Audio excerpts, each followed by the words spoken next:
Hey Roblox enthusiasts, if you're having trouble launching Roblox and are stuck wondering why it's not working, worry no more. In this video, we're going to guide you through a simple process to fix the issue and get back into the game. Let's dive right in. So if Roblox isn't launching, there could be a glitch or issue with the Roblox player installation. Here's how you can fix it. So step 1, we need to uninstall Roblox player. So head over to the control panel on your computer and look for programs.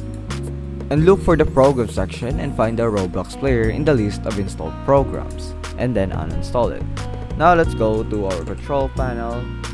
Open it. Then let's go to programs and uninstall a program. And we have your Roblox player for PC. Then we can click uninstall. Then it says uninstalling. Roblox has been uninstalled. Click OK.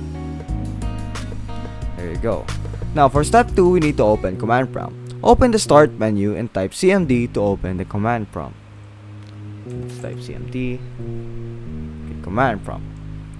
In the command prompt, type cd appdata/local and hit enter. This command takes you to the local folder within the appdata directory. Now for step 4, we need to remove Roblox directory.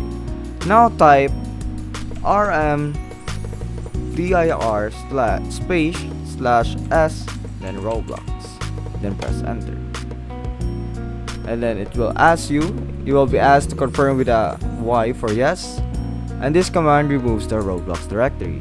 So let's click Y. There you have it. And there you have it. By following these steps, you should be able to troubleshoot and fix the issue causing Roblox not to launch.